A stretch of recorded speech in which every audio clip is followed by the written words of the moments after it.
Tamil news நேயர்களுக்கு வணக்கம். இன்றைய நேர்காணலில் நம்மோடு இருந்திருப்பவர் ஊடகவியலாளர் திரு சுமன் கவி சார். சார் வணக்கம். வணக்கங்க சார். கடந்த இந்த சட்டமன்ற தேர்தலில் ஒரு எதிர்பாராத தோல்வியை திராவிட முன்னேற்ற கழகம் தழுவியது. இந்த தோல்விக்கு பொறுப்பேற்றுக் கொண்டார் முன்னாள் முதலமைச்சர் மாண்புமிகு திரு மு.க. ஸ்டாலின் அவர்கள். இப்போ திமுக சார்பில் ஒரு 36 பேர் கொண்ட ஒரு குழுவையும் அமைச்சு இப்போ அவங்க தொகுதி வாரியாகவும் மாவட்ட வாரியாகவும் நிர்வாகிகளை நேரடியாக சந்திக்க போறாங்க. மறுசீரமைப்புக்கும் ஒரு மறு ஆய்வுக்கும் உட்படுத்த போறாங்க கட்சியையும் கட்டமைப்பையும் அப்படிங்கிற ஒரு தகவல்கள் கொண்டிருக்கின்றன. திமுக ஒரு மறுமலர்ச்சியை நோக்கி போய் கொண்டிருக்கிறதா? இந்த தோல்வியை எப்படி பார்க்குது திமுக? அதாவது திமுக ஒவ்வொரு காலகட்டத்திலையும் தன்னை அப்டேட் பண்ணிட்டே வருது. புது புது பிளாட்ஃபார்ம் வரும்போது, புது புது யுக்திகள் வரும்போது அதற்கு ஏற்ற மாதிரி தன்னை மாற்றி அமைச்சுட்டே வருது. ஆனா சில விஷயங்களை அதால முழுமையா மாற்றி அமைக்க முடியாது. இப்ப சில பேர் என்ன சொல்றாங்க அப்படின்னா, கலைஞர் அவர்களே திரைத்துறையிலிருந்து வந்தவர் தான் அப்படின்னு சொல்றாங்க. கலைஞர் அவர்கள் திரைத்துறையிலிருந்து வந்தவர் தான். அண்ணா வேலைக்காரிங்கிற கதையசனம்லாம் எழுதியிருக்கிறாரு. அது இல்ல விஷயம். திரைத்துறையால் அவர்கள் பிரபல்யப்படுத்தப்பட்ட அந்த பிரபல்யத்தை முன்னிறுத்தி வந்தார்களா அப்படின்னு பாத்தீங்கன்னா கிடையாது. திரைத்துறையில அவங்க இருந்தாங்க. அது கலைஞருக்கு அந்த திரைத்துறை ஒரு சின்ன ஐடென்டிட்டி வேணா கொடுத்துருக்கலாம். ஆனால் கட்சி தான் அவருக்கு முக்கியமானது. அப்ப ஆனா எம்ஜிஆர் அப்படிங்கிற ஒரு ஃபேக்டர் வரும்போது எம்ஜிஆருக்கு கட்சி இருந்துச்சு. எம்ஜிஆருக்கு கட்சி எவ்வளவு, திரைப்பிரபல்யம் எவ்வளவு அப்படின்னு பாத்தீங்கன்னா அது 95% மேல அவருக்கு திரைப்பிரபல்யம், 5% வேணா கட்சி இருக்கலாம். கலைஞருக்கு ஒரு 5% வேணா திரைப்பிரபல்யம் இருக்கலாம். ஆனா 95% அது கட்சி தான். சரிங்களா? ஒருவேளை திரையே அவருக்கு இல்லாட்டாலும் கூட அவருக்கு கட்சி உண்டு. எம்ஜிஆருக்கு கட்சி இல்லை அப்படின்னு சொன்னா திரைதான், அவருக்கு கட்சி தேவை கிடையாது. சரிங்களா? எதுக்கு சொல்ல வரேன்னா, எம்ஜிஆர் வரும்போது அந்த பிரபல்ய இடத்தை நிரப்புவதற்கு, அந்த விஷயத்தை சரி பண்ணுவதற்கு இவர்களால் முழுவதுமெல்லாம் முடியல. ஆனா அவங்க ஸ்ட்ரகிள் பண்ணாங்க. எதுல ஸ்ட்ரகிள் பண்ணாங்கன்னா, அந்த திரை முகத்தை வச்சா பீட் அவுட் பண்ண முடியும் கிடையாது. தொடர்ந்து தன்னுடைய சித்தாந்த வலுவோடு சண்டையிட்டார்கள். நீங்க எம்ஜிஆர் கிரீமி லேயரை கொண்டு வந்தாரு. கி வீரமணி அவர்களும் கலைஞர் அவர்களும் அடிச்ச அடிதான் நாடாளுமன்ற தேர்தலில் எம்ஜிஆரை பின்னுக்கு வாங்க தோல்வி சந்திச்சாரு. அதுக்கு பிறகு அவரு கிரீமி லேயரை தளர்ந்தது மட்டும் இல்ல, இது இடஒதுக்கீட்டையே 50% உயர்த்தினார். சரிங்களா? அதிகபட்சமா. எதுக்கு சொல்ல வரேன்னா, எது எங்க யாருக்கு பலம் அப்படிங்கிறத பார்த்துட்டு அந்த அடிப்படையில் செயல்படுவாங்க. ஆனா முழுவதுமா நடிக்க முடியாது. இப்ப விஜய்க்கு ஒரு பெண்கள் வாக்குகள் இருக்கு, இளைஞர்கள் வாக்குகள் இருக்கு, அவருடைய நடனத்தின் பார்த்து ரசிக்கக்கூடியவர்கள் இருக்காங்க. அவருக்கு இன்ஸ்டாகிராம் ரீல்ஸ் மூலமா ஒரு இன்ஃபுளுயன்ஸ் இருக்குது. இன்னைக்கு நடந்திருக்கிற மாற்றம் என்பது அந்த ரீல்ஸ், அந்த பொறுப்பற்ற கூட்டம். நீங்க இன்னைக்கு நான் என்ன பார்த்துக்கிட்டு இருந்தேன், நான் இன்ஸ்டாகிராம் ரீல்ஸ் பார்த்துக்கிட்டு இருந்தேன், நான் வெப் சீரிஸ் பார்த்துக்கிட்டு இருந்தேன், இன்னைக்கு சட்டமன்றத்தை பார்த்துக்கிட்டு இருக்கிறேன், அப்படி கூட்டத்தொடரை பார்த்துக்கிட்டு இருந்தேன் கீழே கமாண்ட் போடுறாங்க. இப்ப நீங்க எல்லாம் நல்லா யோசிச்சு பாருங்க. நான் அதை தான் முன்னாடியே சொன்னேன். இந்த கூட்டத்துக்கு ஏதாவது ஒரு பொறுப்பு உண்டா? ஒருவேளை அவர்கள் வேலை செய்யலாம், நிறைய பேர் வேலை செய்யலாம். அதனால பெரும்பகுதி பேர் கல்லூரி படிப்பவர்களாகவும், தன்னுடைய சட்டையிலிருந்து தான் வச்சிருக்கிற டியூக் பைக்ல இருந்து தன்னுடைய உள்ளாடை முதற்கொண்டு தகப்பனால் வாங்கி கொடுக்கப்பட்ட ஒரு கூட்டம் அது. அப்ப அவர்களுக்கு இந்த சமூகத்தின் மீது பிரச்சனைகள் குறித்து, பெட்ரோல் விலை ஏறி இருக்கு இன்னைக்கு, அதை பற்றி அவருக்கு ஏதாவது அக்கறை உண்டா? போய் போடும்போது கஷ்டப்படுவான். அதுவும் அப்பாட்ட கூட 100 ரூபாய் கேட்பான். அவ்வளவுதான் செய்வான். அவனுக்கு அது பிரச்சனை கிடையாது. 100 ரூபாய் பெட்ரோல் ஏறி போச்சு, இதனால தக்காளி விலை ஏறிடுச்சு, இதனால சாம்பார் அதிகமாயிடுச்சு, இப்படிலாம் அந்த சுழற்சியை பற்றியெல்லாம், அந்த எக்கனாமிக் சுழற்சியை பற்றிலாம் அவனுக்கு அக்கறையே கிடையாது. அப்படிப்பட்ட ஒரு கூட்டம் ஜென்சிங்கிறாங்க. இந்த ஜென்சி கூட்டத்துக்கு, இன்னைக்கு இருக்க கூட்டத்துக்கு அதாவது 67 நடந்த மாதிரியான புரட்சி, அது ஆதவர்ஜுனா சொல்லிக்கிட வேண்டியதான். 67 65 நடந்த மொழி பிரச்சனை பிரதானமாக வேலை செய்தது. அதுல கொத்து கொத்தாக இளைஞர்கள் தமிழ் மொழிக்காக உயிரை தியாகம் செய்தார்கள். துப்பாக்கி குண்டுகளுக்கு இரையானார்கள். பொள்ளாச்சியில சம்பவங்களுக்கு ஞாபகம் இருக்கும். அதை வைத்துத்தான் பராசக்தி படம் எடுக்கப்பட்டிருக்கிறது. இப்படி ஒரு வீரியமான என்ன சொல்றதுன்னா ஒரு மொழி உணர்வுக்காக, ஒரு நாட்டுக்காக, தான் வாழுகிற அந்த பகுதிக்காக, மக்களுக்காக இயங்கிய உணர்வு நிலை போய் அப்படி இருந்த ஒரு மக்கள் நிகழ்த்திய இளைஞர்கள் நிகழ்த்திய மாற்றத்துக்கும் இன்னைக்கு எந்த பொறுப்புமே இல்லாத ஒரு இளைஞர்கள் நிகழ்த்திய மாற்றத்துக்கும் பாரிய வேறுபாடு உண்டு. அதனால திமுக அதை பரிசீலிக்கிறது. எந்த ஆஸ்பெக்ட்ல விஜய் அங்கே வெற்றி பெற்றார் அப்படிங்கிறத பரிசீலிக்குது. அதுல ஒரு முக்கியமான விஷயம் என்னன்னா, இந்த தோல்விக்கு நான் பொறுப்பேற்றுக் கொள்கிறேன் அப்படின்னு சொல்றது திரு ஸ்டாலின் அவர்களுடைய பெருந்தன்மையாக இருக்கலாம். ஆனா நமக்கே தெரியும் விஜய்க்கு ஒரு வலு இருக்கிறது. ஆனா அது 35% கிடையாது. அது 20%க்கும் குறைவானதுதான். எவ்வளவு பெண்கள், எவ்வளவு பசங்க, எவ்வளவு பேர் போட்டாலுமே இவ்வளவு பெரிய ஒரு வலுவை உருவாக்கி இருக்க முடியாது.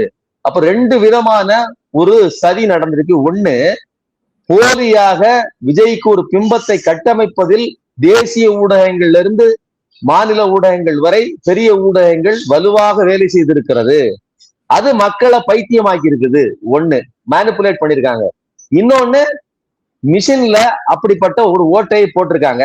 அப்போ அமித்ஷா கையில் இருக்கக்கூடிய இந்த தேர்தல் ஆணையத்தின் மூலமாக ஒரு கருத்துருவாக்கத்தை உருவாக்கி விட்டு ஒரு நெரேஷனை செட் பண்ணிட்டு அந்த நெரேஷனுக்கு ஏற்றபடி மிஷினை செட் பண்ணிட்டாங்க. அப்படி இல்லைன்னா இப்படிப்பட்ட வெற்றியை பெற்றிருக்க முடியாது. இதை நான் ஆரம்பத்துல இருந்தே சொல்லுவேன். அதனால அது அவர்களுக்கும் தெரியும். ஆனால் நான் அதை அடுத்தவர்கள் மேல் குற்றம் சாட்ட வேற காரணங்களை சொல்ல விரும்பவில்லை அப்படிங்கிறாரு. இப்ப இருக்கிறது இதுதான் செட்டப், இதுதான் பிரச்சனை, இப்ப இருக்கிறது இதுதான் நெருக்கடி, இதுதான் நிலைமை. நாம இதையும் கல்ல இல்லைன்னா இரும்பு குண்டை கட்டி போட்டாச்சுங்க. நீங்க ஓடினாலும் ஓட முடியாது. அவனுக்கு எதிராளிக்கு வேகமா போறதுக்கு பைக்கையும் கொடுத்தாச்சு. இப்படி 2 வகையான இது வச்சுக்கிட்டு நீங்க ஓடி ஜெயிங்கன்னு சொன்னா எப்படி ஓட முடியும்? அப்படிப்பட்ட நிலைமையில தான் திமுக இருக்குது. ஒரு பக்கம் காலில் குண்டை கட்டி வச்சிருக்காங்க. இவர்களுடைய வாக்குகள் இவர்களுக்கு கிடைக்காத மாதிரியான மீடியா எக்ஸ்போஷரை குறைக்கிறது. இன்னொரு பக்கம் விஜய் அதிகமான வாக்குகளை வாங்குவதற்கு மிஷின்ல வேலை செய்வது. இவ்வளத்தையும் செஞ்சு வச்சுக்கிட்டு நடந்த இந்த தேர்தல் முழுவதுமான திமுகவின் தோல்வி கிடையாது. அதுல கூட இவர்களால் வலுவாக வெற்றி பெற முடியவில்லை. 75 சட்டமன்ற உறுப்பினர்களை பெற்றிருக்காங்கன்னா அது சும்மா கிடையாது. தனித்து 59 பெற்றிருக்காங்கன்னா அது சும்மா கிடையாது. அப்போ நான் என்ன சொல்ல வரேன்னா, இதையும் தூக்கிக்கிட்டே காலில் என் குண்டை கட்டிட்டீங்க, காலில் கட்டி என்னை இழுக்கிறீங்க, இதையும் இழுத்து கொண்டே நான் ஓடி ஜெயிக்கிறதுக்கு முயற்சிக்கிறேன் அப்படிங்கிறாரு. அப்ப இது ஏன்னா இந்த எலக்ட்ரோரல் பாலிடிக்ஸுக்குள்ள இன்னைக்கு இருக்கிற சினாரியோல பாஜகவையோ இந்துத்துவாவையோ எதிர்த்து நம்மால் மக்கள்கிட்ட தான் போராட முடியுமே தவிர மிஷினோடு போராட முடியாது. அதே மாதிரி திரை பிரபல்யம்ங்கிற அந்த பொய் பிம்பம் இருக்குல்ல, அது உடைவதற்கு காலம் எடுக்கும். மிக தெரியும் உங்களுக்கு. அறிவிப்புகளின் மூலமாக யாரெல்லாம் கோஷ்டி பூசல்ல ஈடுபட்டாங்களோ, உள்ளடி வேலைகள் செய்தார்களோ, அப்படிப்பட்ட சரியாக வேலை செய்யாத நிர்வாகிகள் இவங்கெல்லாம் வந்து நடவடிக்கைக்கு வரக்கூடிய காலங்களில் உட்படுத்தப்படுவார்களா அப்படிங்கிற ஒரு கேள்வி முன்வைக்கப்படுது. முற்றிலுமா நடவடிக்கைக்கு உட்படுத்தப்படுவார்கள் அப்படின்னு உத்தரவாதம் இல்லை. ஏன்னு கேட்டீங்கன்னா, கட்சிக்குள்ள நீங்க ரொம்ப அழுத்தமான முடிவுகளை, ரொம்ப நடவடிக்கைகளை சர்வாதிகார போக்கோடு எடுத்தீங்க அப்படின்னு சொன்னா அது என்ன சொல்றதுன்னா, உண்மையான உளப்பூர்வமான ஒரு கட்சியை தூக்கி நிறுத்துறதுக்கான காலம் இருக்கு. இப்ப வந்திருக்கிறதுங்கிறது இதுக்கு முன்னாடி நீங்க எந்த எந்த எந்த ஒரு சொபஸ்டிகேட்டடான சோன்ல இருந்தீங்க. நாம அடுத்த முறை நாம தான் வெற்றி பெறுவோங்கிற நினைப்புல இருந்தீங்க. 2030 வரலும் ஸ்டாலின் அவர்கள் திட்டம் வச்சிருந்தாரு. $1 trillion 2032 இலக்கு வச்சிருந்தாரு. சரிங்களா? அப்போ அப்படி திட்டமிட்டு இயங்கும் போது கீழே இருக்கிற கட்சிக்காரர்கள் எதை எந்த இடத்தில் பெறலாம், எதை நாம இது பண்ணலாம்னு அந்த உள்கட்சி பூசலை செய்ய முடியும். ஆனால் இன்னைக்கு கண்கூட தெரிஞ்சு போச்சு, ஒரு ஒன்றும் இல்லாத ஒரு பிம்பம், திரை பிம்பத்தை மட்டுமே வச்சுக்கிட்டு இருக்கக்கூடிய ஒரு நடிகனை கொண்டு நம்மை வீழ்த்தி விட்டார்கள், வீழ்த்தி விட முடியும் அப்படிங்கிறத அந்த எலெக்ஷன் கமிஷன் நிரூபிச்சுட்டு, இதற்கு மேலே நீங்க கட்சிக்குள்ள உட்கட்சி பூசலுக்குள்ள கிடந்தீங்கன்னு சொன்னா எதிர்காலம் நமக்கு இல்லை அப்படிங்கிறது எல்லோருக்கும் தெரியும். அப்போ இதை பேசி பரிசீலிக்கணும். நீங்க வெள்ளக்காரன்னு ஒருத்தன் வந்ததுக்கு அப்புறம் தாங்க தேசபக்தியே ஒட்டுமொத்தமா வருது. அப்படி இல்லைன்னா தேசத்துக்கு மேல எவனுக்கே மரியாதையே கிடையாது. யோசிச்சு பாருங்க. இன்னைக்கு இந்த மோடி இருக்கிறாரு, இவர் இருக்கிறனால யாருக்காவது ஏதாவது உண்டா? தங்கம் வாங்காதீங்கன்னு சொல்றாருங்க. யாராவது ரோட்ல ஒரு அம்மாட்ட சொல்லுங்க. என்ன மோடிய அங்க இருந்து நீங்க அறிவிக்கிறீங்கல்ல, ரோட்ல வந்து சொல்லுங்களேன், தங்கம் வாங்காதீங்க, கார் வாங்காதீங்க அப்படின்ட்டு. ஒரு சாதாரண படிச்சு பட்டதாரியாயி ஒரு 50,000 சம்பளம் வாங்கின ஒருத்தன் தன் வாழ்க்கையில இப்பதான் ஒரு காரை வாங்குறவன்ட்ட கார் வாங்காதுன்னு சொல்லி பாருங்க. அப்ப எல்லா குற்றங்களையும் உருவாக்கி வச்சுக்கிட்டு இன்னைக்கு மக்கள் முன்னாடி வந்து நின்றுட்டு நம்மளை நெருக்குறாங்க. இப்படிப்பட்ட ஒரு எதிரிகள் கிடைக்கும் போதுதான் ஒன்றுபட வேண்டிய ஒரு தேவை வருது. இன்னைக்கு நாம் ஒன்றுபட மாட்டோம். வெள்ளைக்காரன் இருந்த காலகட்டத்தில் ஒன்றுபட்டோம், அது ஒரு ஒற்றை எதிரிக்காக. இனிமேல் நாம் ஒன்றுபடணும்னா ஒரு ஒற்றை எதிரி நேரடியா நம்மளை வஞ்சிக்கணும். பாஜக எதிரிங்கிற யார் சொல்லிட்டு இருந்தா? திமுக சொல்லிட்டு இருந்துச்சு. அது மக்களுக்கு புரியல. அது ஏதோ சும்மா விளம்பரம் போடுறாங்க போல இருக்கு. திமுகவுக்கு அது ஒரு பேஷன் ஆயிடுச்சு அப்படிலாம் பேசினாங்க. பாஜக எதிர்ப்பது ஒரு ஃபேஷன் அப்படியா? சரி, அவர் சொன்ன ஆளே நிறுத்துவோம், உட்கார வைப்போம். நீங்க என்னென்ன பண்ண போறீங்க? விஜய் என்னென்ன கோமாளித்தனம் பண்ண போறாரு? 7 நாளைக்குள்ள எவ்வளவு அயோக்கியத்தனங்கள் நடந்து முடிஞ்சிருக்கு. அதாவது அவர் பண்ண குதிரை பேரத்தை விட்டுருங்க, அரசியல் ரீதியாகவே எவ்வளவு பின்னடைவு பாருங்க. சட்டமன்றத்துக்குள்ள வந்தே மாதரம் பாடலை பாடுறாங்க, தமிழ் தாயை பின்னாடி தள்ளிருந்தாங்க, ஜோசியரை கொண்டாந்து ஆலோசகரா நியமிக்கிறாங்க. எங்க அவர் கொடுத்திருக்கிற அந்த சட்டத்திட்டங்களை எல்லாம் நிறைவேற்றணும், வாக்குறுதிகளை நிறைவேற்றுவதற்கு 12 லட்சம் கோடி ரூபாய் தேவை. ஒரு 4.5 லட்சம் கோடி ரூபாய் தான் தமிழ்நாட்டினுடைய ஒரு ஆண்டுக்கான பட்ஜெட்டே. அதை விட கூட ஒரு 5 லட்சம் கோடி தான் கடனே. மொத்தமா சேர்த்தீங்கன்னா 2 பட்ஜெட்டுக்கான காசு தான் கடன்ல இருக்குது. யோசிச்சு பாருங்க. திரு விஜயனுடைய செயல் திட்டங்கள், அவர் கொடுத்திருக்கக்கூடிய வாக்குறுதிகள் வரக்கூடிய நாட்கள்ல நிச்சயமாக எதிர்கட்சிகள் குரல் எழுப்பார்கள். பதில் கொடுக்கக்கூடிய இடத்திலும் ஆளும் தரப்பு இருக்கிறது, மாற்று கருத்து இல்லை. இப்போது திமுக இப்படிப்பட்ட நடவடிக்கையில் ஈடுபட்டு கொண்டிருக்கிறது. திரு மு.க. ஸ்டாலின் அவர்கள் இல்லாத ஒரு சட்டசபையாக இந்த சட்டசபை இருந்து கொண்டிருக்கிறது. அவர் திருச்சி கிழக்கில் போட்டியிட வேண்டும் என்ற ஒரு ஆசையை, ஒரு தீர்மானத்தை கூட திருச்சியினுடைய தெற்கு மாவட்ட செயலாளர் திரு அன்பில் மகேஷ் போன்றவர்கள்லாம் போட்டிருக்கதை பார்க்க முடிகிறது. அப்போ திரு மு.க. ஸ்டாலின் அவர்கள் வரக்கூடிய இடைத்தேர்தலில் போட்டியிடுவாராங்கிற ஒரு கேள்வி முன்வைக்கப்படுகிறது. அப்படி இல்லை என்றால் அவர் தேசிய அரசியலில் அவர் கான்சென்ட்ரேட் பண்ண போறாரா? ஏன்னா காங்கிரஸ் இந்த கூட்டணியில இல்ல. அப்போ பிரதமரை ஒருத்தரை முன்னிலைப்படுத்தணும்.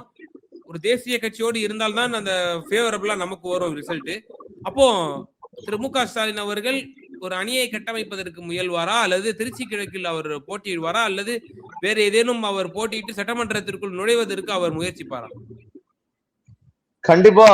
எனக்கு இது ஒரு நல்ல, அதாவது என்ன சொல்றதுன்னா, இது ஒரு புதிய காலம் வழங்கி இருக்கிற புதிய நல்வாய்ப்புன்னு தான் நான் நினைக்கிறேன்.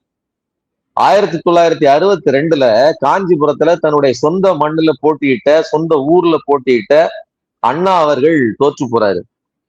அதே அண்ணா தான் அடுத்த 5 வருஷத்துல ஆட்சி அமைக்கிறாரு. அதை நம்ம புரிஞ்சுக்கணும். ஆனா அண்ணாவின் தம்பிகள் 50 பேர் வெற்றி பெற்றாங்க. அந்த 67க்கு முந்தைய தேர்தல், 62 தேர்தல்ல அந்த 50 பேர்களை வைத்துக் கொண்டு அவர்கள் சட்டமன்றத்தில் இருந்தாங்க. அவர்கள் ராஜ்யசபா எம்பியாக அண்ணாவை அனுப்பி வைக்கிறாங்க.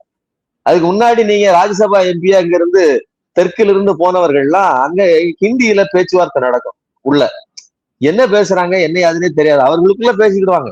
இவர்கள் எல்லாம் வேடிக்கை பார்த்துட்டு இருப்பாங்க. என்ன பேசுறது, என்ன பதில் சொல்றதுன்னு தெரியாது. வெறுமனே சில வசதிகள் சொன்னாங்க இல்லையா, வடை சமோசா டீ சாப்பிடுறதுக்கு இங்க இருந்து 40 பேர் போயிருக்காங்கன்னா, அதே மாதிரி அங்கே அண்ணா செல்வதற்கு முன்னாடி அப்படித்தான் ஒரு கூட்டம் இருந்துச்சு, தென்னிந்தியாவிலிருந்து சென்றவர்கள் எல்லாம். ஆனால் அங்கே சென்றுதான் மாநில சுயாட்சி பற்றி வலுவான உரைகளை எல்லாம் அவர் ஆற்றினார். ஒரு குட் பார்லிமெண்ட், அதாவது ஒரு ரோல் மாடல் பார்லிமெண்டேரியனா அவர் திகழ்ந்தார். ஒரு முன்மாதிரியை, ஒரு என்ன சொல்றதுன்னா மாநில சுயாட்சி பற்றிய இலக்கணங்களை வகுத்து கொடுத்தார். I am belongs to Dravidian stock அப்படிங்கிற அந்த பிரபல்யமான வார்த்தையை சொல்லி ஒட்டுமொத்த அவையையும் தன் பக்கம் திருப்பினார். ஆங்கிலத்தில் தன்னுடைய உரைகளை வழங்கினார். இது ஒரு மாற்றத்தை ஏற்படுத்துச்சு. அண்ணா அவர்களின் பாணி ஒண்ணு. அதே மாதிரி ஸ்டாலின் அவர்களுக்கு ஒரு காலம், ஒரு வாய்ப்பை கொடுத்திருக்குது. இன்னைக்கு பாஜக என்கிற ஒரு கொடூரமான தீய சக்தியை வீழ்த்துவதற்கான முழு வலுவுள்ள, ஆற்றல் உள்ள தலைவர் இல்லாத இடம் இருக்கு. தேசிய அளவில் அப்படிப்பட்ட தலைவர்கள் இல்லை. ராகுல் காந்திய நாம அப்படி சொன்னோம். அவருடைய பேச்சுக்கள் சில விஷயங்களை பார்த்து சொன்ன நடவடிக்கைகள், அண்ணா ராகுல் காந்தியினுடைய நடவடிக்கை என்பது மிக இழிவான, மிக சீப்பான, சில சீட்டுகளுக்காக ஒரு பிழைப்புவாத அரசியல். இந்த பிழைப்புவாத அரசியல் அங்கே செல்லுபடி ஆகாது. ஒரு சித்தாந்த வலு இருந்தால் மட்டும்தான், ஒரு ஒற்றை இலக்கு இருந்தால் மட்டும்தான் மோடியை வீழ்த்த முடியும். அப்படி இருக்கும்போது ராகுல் காந்தி அதற்கு பொறுப்பான நபர் இல்லை. இத நாம புரியறதுக்கு லேட் ஆயிருக்குது. அதை வட இந்தியர்கள் சரியாக புரிந்து கொண்டதனால்தான் நீங்க பல நேரங்கள்ல பாத்தீங்கன்னா மம்தா பானர்ஜி இவர்களை ஏற்றுக்கொள்ள மாட்டார், பல நேரங்கள்ல முரண்டு வரும். அதே மாதிரி நம்ம இவருக்கு கெஜ்ரிவாலும் கூட காங்கிரஸை ஏற்றுக்கொள்ள மாட்டார்கள். ஏன்னா அவங்க அரசியலை எதிர்த்துதான் பண்ணிட்டு இருக்காங்க. இன்னொன்னு, ராகுலினுடைய உண்மை முகம் எப்படிப்பட்டது அப்படிங்கறது உங்களுக்கு நேரடியா தெரியும். க்ளோஸ் அப்ல பாத்துருக்காங்க இல்லையா? நாம அப்படி இல்லை, கூட்டணியில இருக்கிறோம், அவர்களை நாம் திருத்த முடியும், நம்ம கட்டுப்பாட்டுக்கு நம்ம இலக்குக்குள்ள கொண்டு வர முடியும்னு நினைச்சோம். ராகுல் காந்தி வந்தது மாதிரி சில நேரங்களில் நடித்தார். உங்களால் தமிழ்நாட்டை வீழ்த்த முடியுமா, தமிழ்நாட்டில் சித்தாந்தம் தெரியுமா, அது இது அப்படின்லாம் பேசினாரு. நாம அதுக்கு ஃபயர் விட்டோம். ஆனா அவர் எனக்கு என்னமோ அமித்ஷாவுக்கு சவால் விட்டு போய் முடிச்சுட்டு வாயா அப்படின்னு டாஸ்க் கொடுத்த மாதிரி ஆயிப்போச்சு. அவரு எப்படி முடிக்கணும் அப்படின்னு சொல்லி மிஷின்ல சூடு வச்சுதான் முடிச்சிட்டாரு. ஒரு குத்து வழியாக யூடியூப் புரூட்டஸ்ன்னு சொல்ற மாதிரி முதுகுல குத்தி முடிச்சு வச்சுட்டாரு இந்த தமிழ்நாட்டை மட்டும் இல்ல, மேற்கு வங்கத்தையும் முடிச்சிட்டாங்க. அவங்க தன்னை எதிர்த்து நின்ற 3 முக்கிய தலைவர்களையும் முடிச்சு வச்சுட்டாங்க. சரி, இப்ப அது பிரச்சனை இல்லை. உண்மையிலேயே சூடு கண்ட புலிகளாக, உண்மையிலேயே உள்ளுணர்வோடு இந்த பாஜகவை அடிப்பதற்கு தயாராக இருக்கிற, வீழ்த்துவதற்கு தயாராக இருக்கிற சக்திகளை எல்லாம் ஒன்றிணைக்கணும்.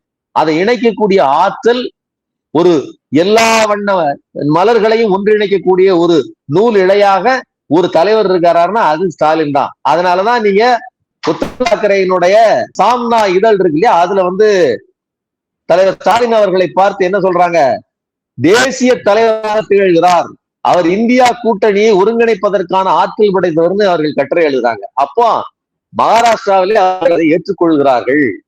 பெங்கால்ல ஒரு பிரச்சனை இல்லை, தீதிட்ட அவர் நம்ம தலைவர், அதாவது நம்ம ஸ்டாலின் அவர்களை பொறுத்தவரையிலும் அவர் காஷ்மீர் முதல் கன்னியாகுமரி வரையிலும், இங்கே நார்த் ஈஸ்ட்ல இருந்து இங்கே மகாராஷ்டிரா வரையிலும் குறுக்கும் நெடுக்குமாக எல்லா தலைவர்களோடும் நெருங்கிய உறவு தொடர்பு வச்சிருக்காங்க. ஏன்னா அந்த குடும்பத்துக்கு ஒரு பாரம்பரியம் இருக்குது. கலைஞர் எப்படிப்பட்டவர் நமக்கு தெரியும். சோ எதுக்காக சொல்றேன்னா, இதை வடிவமைக்கிற ஆற்றல் படைத்தவர். அவர் களத்தில் இறங்கத்தான் போகிறார். அவர் இறங்கி தன்னை பிரதமராக்குவார், தன்னை அந்த பிரதமர் வேட்பாளர் அப்படி இல்லை, பாஜக வீழ்த்தப்பட வேண்டியது அப்படிங்கிறத ஒட்டுமொத்த இந்தியாவுக்கும் வீச்சாக கொண்டு போகிற ஆற்றல் ஸ்டாலினுக்கு இருக்குது. அது காங்கிரஸுக்கு கூட கிடையாது. தேர்தலுக்கு பிறகு கூட காங்கிரஸ் பின்னாடி ஒட்டிக்கிட்டாலும் ஒட்டிக்கலாம். ஆனால் திமுக இதை சாதிப்பதற்கு ஒரு பெரிய கட்டமைப்பை உருவாக்கி ஒட்டுமொத்தமாக பாஜகவுக்கு எதிரான எதிர்ப்பு அலையை உருவாக்குவதற்கு களத்துல இறங்கி சுழல போகிறார் ஸ்டாலின். அதை நாம பார்க்கத்தான் போறோம். இதுக்கு ஒரு வாய்ப்பாக இந்த தோல்வி அமைஞ்சிருக்குன்னு நான் பாக்குறேன். இத இனிமேல் மறுபடியும் இந்த சட்டமன்றத்துல நின்று இந்த விஜய் கிட்ட போய் உட்கார்ந்துக்கிட்டு விஜய்க்கு பதில் அதுக்குதான் நீங்க சிங்கக்குட்டியை கையில வச்சிருக்கீங்களே. விஜய் கதறாரு. ஒவ்வொரு கேள்விக்கும் ஒவ்வொரு இதுக்கும் நீங்க அட்டெண்டன்ஸ் போட்டீங்க, 4 முறை போய் அட்டெண்டன்ஸ் போட்டது யாரு அப்படின்னு கேள்வி கேட்கும் போதே அதிர்றாரு. அதனால அதை உதயநிதி பார்த்து கொள்ளுவார் சட்டமன்றத்தை. நீங்கள் நாடாளுமன்றத்தை சீர்படுத்தி நாட்டை உண்மையான மக்களாட்சியில் வளர்வதற்கு வேலை செய்ய வேண்டும் அப்படிங்கிறது என்னுடைய கருத்து. நிச்சயமா சார், பல்வேறு விவகாரங்கள்ல இணையர்களுக்கு ரொம்ப தெளிவா உங்களோட கருத்துக்களை பகிர்ந்தீங்க. ரொம்ப நன்றி. நன்றி.